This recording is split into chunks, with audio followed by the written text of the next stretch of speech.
श्री राम जय जय राम, श्री राम जय जय राम, श्री राम जय जय राम, श्री राम जय जय राम, श्री राम जय जय राम। ओम श्री गणेशाय नमः, ओम श्री गुरुवे नमः, ओम श्री सीतारामचंद्राभ्याम नमः, ओम मां महेश्वराभ्याम नमः, ओम श्री एकादशी दक्षेश्वरधाम सरकार श्रीमते नमः। श्री राम जय जय राम, श्री राम जय जय राम। शांताकारं भुजगशयनं पद्मनाभं सुरेशं, विश्वाधारं गगनसदृशं मेघवर्णं शुभांगं, लक्ष्मीकान्तं कमलनयनं योगिभिर्ध्यानगम्यं, वन्दे विष्णुं भवभयहरं सर्वलोकैकनाथं। यं ब्रह्मा वरुणेन्द्ररुद्रमरुतः स्तुन्वन्तु दिव्यैस्तवैः, वेदैः साङ्गपदक्रमोपनिषदैर्गायन्ति यं सामगा, ध्यानावस्थितद्गतेन मनसा पश्यन्ति यं योगिनो, यस्यान्तं न विदुषुरासुरगणा देवाय तस्मै नमः। नीलाम्बुजश्यामलकोमलाङ्गं सीतासमारोपितवामुभागं, पाणौ महासायकचारुचापं नमामि रामं रघुवंशनाथं, लोकाभिरामं रणरङ्गधीरं राजीवनेत्रं रघुवंशनाथं, कारुण्यरूपं करुणाकरं तं श्रीरामचन्द्रं शरणं प्रपद्ये। आपदामपहर्तारं दातारं सर्वसम्पदां, लोकाभिरामं श्रीरामं भूयो भूयो नमाम्यहम्। वंशी विभूषितकरान्नवनीरदाभात्, पीताम्बरादरुणबिम्बफलाधरोष्ठात्, पूर्णेन्दुसुन्दरमुखात् अरविन्दनेत्रात्, कृष्णात् परं किमपि तत्त्वमहं न जाने। भवानी शङ्करो वन्दे श्रद्धाविश्वासरूपिणो, याभ्यां विना न पश्यन्ति सिद्धा स्वान्तस्तुमीश्वरं, मनोजवं मारुततुल्यवेगं, जितेन्द्रियं बुद्धिमतां वरिष्ठं, वातात्मजं वानरयूथमुख्यं, श्रीरामदूतं शरणं प्रपद्ये। मूकं करोति वाचालं पङ्गुं लङ्घयते गिरिं, यत्कृपातमहं वन्दे परमानन्दमाधवं। गुरुर्ब्रह्मा गुरुर्विष्णु गुरुदेवो महेश्वरः, गुरुसाक्षात् परब्रह्म तस्मै श्रीगुरुवे नमः। अज्ञानान्धकारस्य ज्ञानाञ्जनशलाकया चक्षुरुन्मीलितं येन तस्मै श्रीगुरुवे नमः। श्रीराम जय जय राम, श्रीराम जय जय राम, श्रीराम जय जय राम। सत्संग क्रम में आज श्रीमद्भगवद्गीता के अध्याय 15 के 6ठे श्लोक के व्याख्यान का श्रवण किया जा रहा है।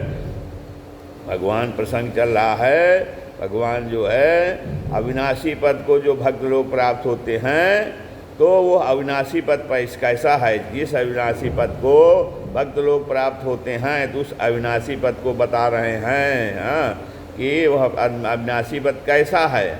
कैसा है कि न तद भाषयते सूर्यम, न तद भाषयते सूर्यो न शशांको न पावकः, न तद भाषयते सूर्यो न शशांको न पावकः, यद गत्वा न निवर्तन्ते, यद गत्वा न निवर्तन्ते, तद्धाम परमं मम, तद्धाम परमं मम। न तद भाषयते सूर्यो न शशांको न पावकः, यदि गत्वा न निवर्तन्ते तद्धाम परमं मम। भगवान कहते हैं कि देखिए, उस परम पद को, उस अविनाशी परम पद को जिसको जो है भक्त लोग प्राप्त होते हैं, वहाँ पर जो उस परम पद को जो है न तो सूर्य और न चंद्र और न अग्नि ही प्रकाशित कर सकती है। हाँ, और जो है जिसको प्राप्त होकर जीव लौटकर फिर संसार में नहीं आते, भगवान कहते हैं वही मेरा परम धाम है। भगवान का परम धाम कैसा है? वो स्वयं प्रकाशित है, उसको ना तो सूर्य प्रकाशित कर सकता है, न चंद्रमा प्रकाशित करता है, और न अग्नि से ही प्रकाशित होता है। हाँ, और जो है जहाँ पे प्राप्त होकर जहाँ पर के जा करके फिर जीव जो है संसार में वापस नहीं आते, जन्म मरण के चक्कर से मुक्त हो जाते हैं। भगवान कहते हैं वही मेरा परम धाम है। हाँ, अब आगे जो है, अब यहाँ जो है छठा श्लोक, 5वें श्लोक और 7वें श्लोक को जोड़ने वाला है। इन श्लोकों में भगवान यह बताते हैं कि वह अविनाशी पद मेरा ही धाम है, और जो मेरे से अभिन्न है, मेरे से भिन्न नहीं है, और जीव भी मेरा अंश होने के कारण मेरे से अभिन्न है। हाँ, अतः जो इसलिए जीव की भी उस धाम अर्थात अविनाशी पद से अभिन्नता है, अर्थात वह उस धाम को नित्य प्राप्त है। हाँ, यद्यपि जो है यहाँ पे भगवान जो है कहते हैं कि जो भगवान यहाँ दो खास बातें बताई हैं। कौन कौन सी? कहते हैं उस धाम को जो है सूर्यादि प्रकाशित नहीं कर सकते, और जो है जिसका कारण रूप से विवेचन भगवान ने किया है, और दूसरा कहते हैं उस धाम को प्राप्त हुए जीव पुनः लौटकर संसार में नहीं आते, जिसका कारण रूप से विवेचन भगवान ने यहाँ किया है। यहाँ तो यहाँ इस श्लोक में भगवान दो बात बताते हैं कि जो है जो भगवान का परम धाम है उसको जो है सूर्य चंद्रमा अग्नि आदि प्रकाशित नहीं कर सकते, अर्थात वो स्वयं प्रकाश है। और दूसरा कहते हैं कि उस धाम में के जो प्राप्त जो जीव जाते हैं, भगवान कहते हैं हमारे उस धाम को जो भी जीव जाते हैं वो फिर संसार में लौट कर नहीं आते। हाँ, कहना न तद्भासयते सूर्य न शाशांको न पावकः, मतलब दृश्य जगत में सूर्य के समान तेजस्वी प्रकाश स्वरूप जो है कोई चीज़ नहीं है, या सूर्य भी उस परम धाम को जो है वो प्रकाशित नहीं करने में असमर्थ है। फिर जो है सूर्य से प्रकाशित होने वाले चंद्र और अग्नि उसे प्रकाशित कर ही कैसे सकते हैं। हाँ, तो कहते हैं कि सूर्य चंद्र और अग्नि में मेरा ही तेज है। भगवान इससे स्पष्ट है, भगवान ये स्पष्ट रूप से कह रहे हैं कि सूर्य चंद्र और अग्नि में मेरा ही तेज है, और मेरे से ही प्रकाश पाकर जो है ये सूर्य चंद्र और अग्नि ये भौतिक जगत को प्रकाशित करते हैं। इसलिए चाह जो है जो उस परमात्मा तत्व से प्रकाश पाते हैं उनके द्वारा परमात्मा स्वरूप परम धाम कैसे प्रकाशित हो सकता है। हाँ, न तो जो है कठोपनिषद में भी कहा गया है कि न तत्र सूर्यो भाति न चंद्र तारकम नेमा विद्युतो भांति कुतो अयमग्नि तमेव भांता मनुभाति सर्वम तस्यं भाषा सर्वमिदं विभाति। कहते हैं कि उस परमात्मा को सूर्य प्रकाशित नहीं करता, चंद्र और तारे प्रकाशित नहीं करते, और विद्युत भी प्रकाशित नहीं करती, फिर यह अग्नि उसे कैसे प्रकाशित करेगी। कहते हैं संपूर्ण जगत उस परमात्मा के प्रकाश से ही प्रकाशित होता है। जगत प्रकाश जगत प्रकाश अप्रकाशक रामू। श्री रामचरितमानस में भी गोस्वामी तुलसीदास जी ने कहा है कि जगत प्रकाश प्रकाशक रामू। हाँ, तो कहते हैं कि तो परमात्मा से प्रकाश जो सूर्य चंद्रमा अग्नि है वो भी उस परमात्मा तत्व से प्रकाश पाते हैं, और उनके द्वारा जो परमात्मा स्वरूप परम धाम फिर कैसे प्रकाशित हो सकता है। अर्थात सूर्य चंद्र और अग्नि परम धाम को प्रकाशित नहीं कर सकते हैं, वो तो स्वयं प्रकाश है। क्यों? और सूर्य चंद्रमा और अग्नि भी तो परमात्मा तत्व से प्रकाश पाते हैं।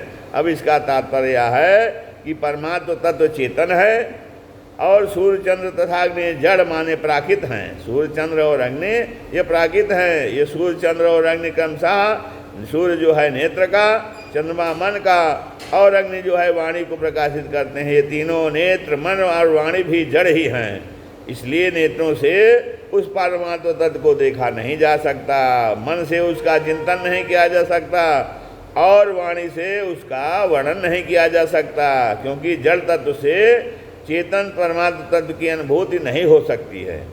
अब वह चेतन प्रकाशक तत्व इन सभी प्रकाशित पदार्थों में सदा परिपूर्ण है और उस तत्व में अपनी प्रकाशकता का अभिमान नहीं है। अब चेतन जीवात्मा भी परमात्मा का ही अंश होने के कारण स्वयं प्रकाश स्वरूप है। अब जो जीवात्मा है वो चेतन है, चेतन जीवात्मा भी जो है वो परमात्मा का अंश है, ईश्वर अंश जीव अविनाशी। तो इस कारण से जो जीवात्मा है वो भी स्वयं प्रकाश है। अतः जो है उसको भी जड़ पदार्थ माने मन बुद्धि इंद्रियां प्रकाशित नहीं कर सकते। मन बुद्धि इंद्रिय आदि जड़ पदार्थों का उपयोग जो है भगवान के नाते दूसरों की सेवा करके केवल जड़ता से संबंध विच्छेद करने में ही है।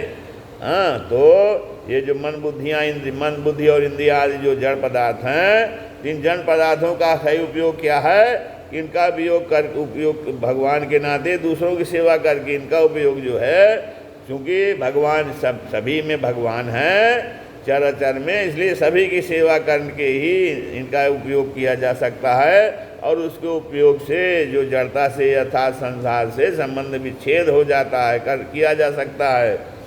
हाँ, अब एक बात ध्यान देने की है कि यहाँ जो है सूर्य को भगवान या देव की दृश्य न देखकर केवल प्रकाश करने वाले पदार्थों की दृश्य देखा गया है। तात्पर्य है कि सूर्य जो है तेजस तत्वों में श्रेष्ठ है, अतः इसलिए यहाँ केवल सूर्य की बात नहीं प्रत्युत चंद्र आदि सभी तेजस तत्वों की बात चल रही है। हाँ, अब जैसे 10वें अध्याय के 37वें श्लोक में भगवान ने कहा कि वृष्टिवंशियों में मैं वासुदेव हूँ, अर्थात तो वहाँ वासुदेव का भगवान के रूप से वर्णन नहीं, प्रत्युत विष्णुवंश के श्रेष्ठ पुरुष के रूप से वर्णन है।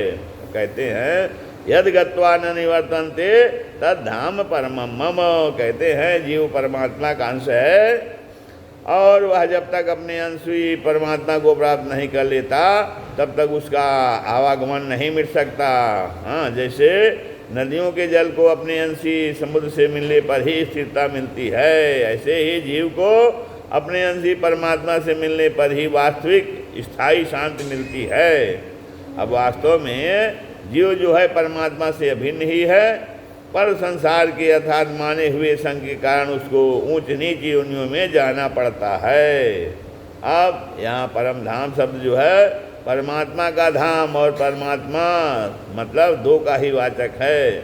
यह परम धाम प्रकाश स्वरूप है। जैसे सूर्य जो है अपने स्थान विशेष पर भी स्थित है और प्रकाश रूप से सब जगह भी स्थित है, अर्थात सूर्य और उसका प्रकाश परस्पर अभिन्न है, ऐसे ही जो है परम धाम और सर्वव्यापी परमात्मा भी परस्पर अभिन्न हैं। हाँ, आप भक्तों के भिन्न भिन्न मान्यताओं के कारण जो है ब्रह्मलोक, साकेत धाम, गोलोक, देवी द्वीप, शिवलोक आदि सब एक ही परम धाम के भिन्न भिन्न नाम हैं। अब यह जो है परम धाम चेतन, ज्ञान स्वरूप, प्रकाश स्वरूप और परमात्म स्वरूप है। हाँ, तो यह अविनाशी परम पद जो है आत्म रूप से सब में समान रूप से अनुभूत है, व्याप्त है। अतः जो है स्वरूप से हम उस परम पद में स्थित हैं ही, परंतु जड़ता अर्थात शरीर आदि में तादाद में ममता और कामना के कारण तादाद में ममता और कामना कारण हमें उसकी प्राप्ति अथवा उसमें अपनी स्वाभाविक स्थिति का अनुभव नहीं हो रहा है। श्री राम जय जय राम, श्री राम जय राम जय